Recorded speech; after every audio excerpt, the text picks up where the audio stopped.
I should for that plug, but it's way better. But the only problem is now I got to get all my programs to work with Windows 7, and that's been a headache. Okay, this lieutenant governor from South Carolina made this statement, and I'd like to know if you think it was racist. 321-2241, 321-2241. Now that's not the comment he made, that's me telling you what the phone number is if you want to call and get in on the conversation. My grandmother was not a highly educated woman, and I'm quoting here, but she told me as a small child to quit feeding stray animals. You know why? Because they breed. Hold on. I'm sorry, the light wasn't right. Because they breed. You're facilitating the problem if you give an animal or a person ample food supply. They will reproduce, especially ones that don't think too much further than that. And so what you've got to do is you've got to curtail that type of behavior. They don't know any better. Now, who do you think he was talking about? What do you think he was talking about? Stray animals? Basically, he was comparing folks who get socialized help. For instance, if you get food stamps or even Medicare, Medicaid, if you get those things, that he was comparing them to animals, stray animals. That if, of course, and all of us have heard this, if you feed a stray cat, he's just going to keep coming back and back because you fed it. So he's basically saying that the people who receive any kind of welfare, they are persons who are going to stay in the mindset of trying to get more things for free. In other words, he's saying don't feed them, don't give them any help, and that way they won't keep coming around asking for help. Now, there were some black groups that got pretty upset about what he said, and he came back the next day and he kind of tried to straighten it out. And this is another quote. This is again from Andre Bauer. He is the Lieutenant Governor of South Carolina. Quote, "There's no way that I was trying to tie animals to people. But what I was trying to talk about is the dependency culture. And just like when you feed an animal, you create a dependency." Unquote. So again, was he speaking about people on welfare? Of course he was. Yes, he was. Was he speaking about mainly black people? Well, my personal opinion is that he was. And the reason that I say that is that when folks think of welfare, it's kind of like after the O.J. Simpson trial, there was a pundit on CNN that came out and he said, well, since African Americans are so happy about this atrocity that took place with O.J. Simpson being freed, we should try and take away welfare. Now, he would have been hurting whites too, because it's not just blacks. As a matter of fact, by number, and just because of the per capita numbers, there are way more whites in the country than blacks, because we only make up about 14% of the country. And so that makes it way more whites on welfare than blacks. So he would have been taking that away. But when most folks hear welfare, for instance, when you say welfare mother, that was a term that Ronald Reagan made that famous in the 80s. He was campaigning, I think, in Detroit, and he made the comment that the welfare mothers go out and they drive their Cadillacs to pick up their food stamps. And he was the one that started this big thing about welfare. I'm not all that sorry that he did that. I kind of got what he was saying. And not that black people do that, but there are some of us that do it, but there are some whites that do it also. There are some Hispanics that do it, there are some Haitians that do it. But basically, because many whites believe, and many of us African Americans, or blacks, or Negroes, whatever we want to call ourselves, many of us believe that it's a black problem also. That we have way more blacks on welfare than we do whites, but the truth is that we don't.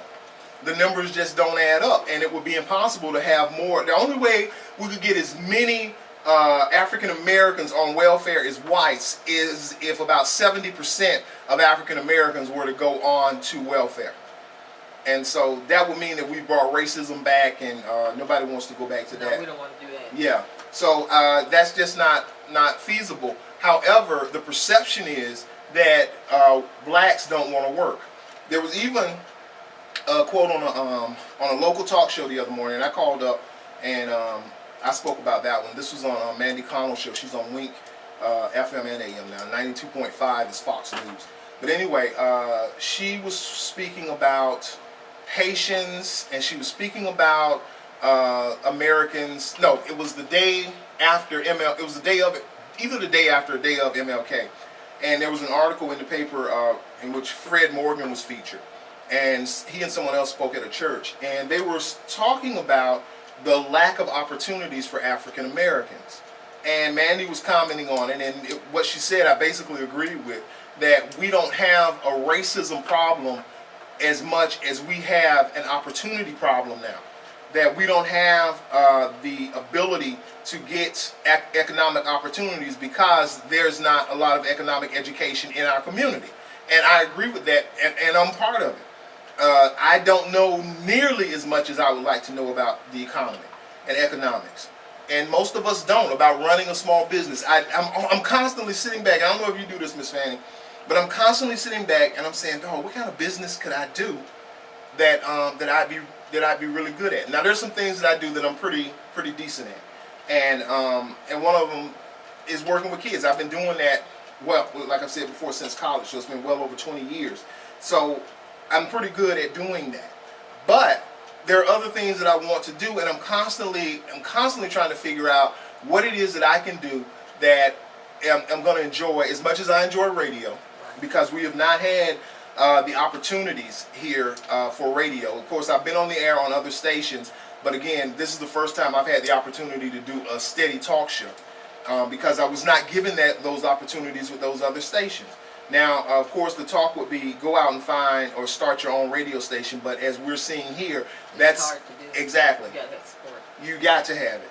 And because there are so many of us that refuse to work together, so far it has been impossible to do, even though I've had judges, lawyers, shop owners, barbershop owners, business owners, all these people say we need to bring a black radio station here.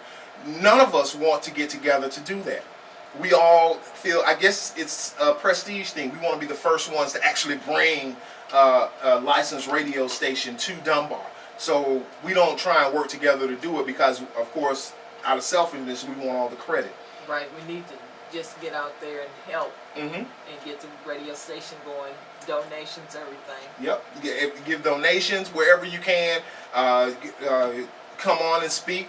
Right, Call or up, call in support. from your house and That's just right. talk about what you need to talk about. And one of the easiest things that you can do, write a letter to the FCC and complain. I've written I don't know how many letters, and you know what? If Jesse has the ability, I want to give him a form copy of the letters I've sent to the FCC that complain about the lack of information that's given to the Dunbar community. Because remember, the FCC they manage the airwaves, and the airwaves don't belong to anyone. They grant licenses to radio and television stations, so they don't have the right to own those airwaves. The governments are the ones that declare who's supposed to have it and who's not.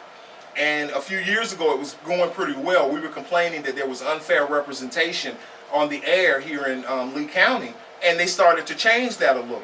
All of the stations were trying to get someone black on, but that went away when we started talking about this quota stuff with affirmative action and how stations shouldn't be forced to fulfill a quota. Of course, those were corporations that had that because they wanted to hire who they wanted to hire.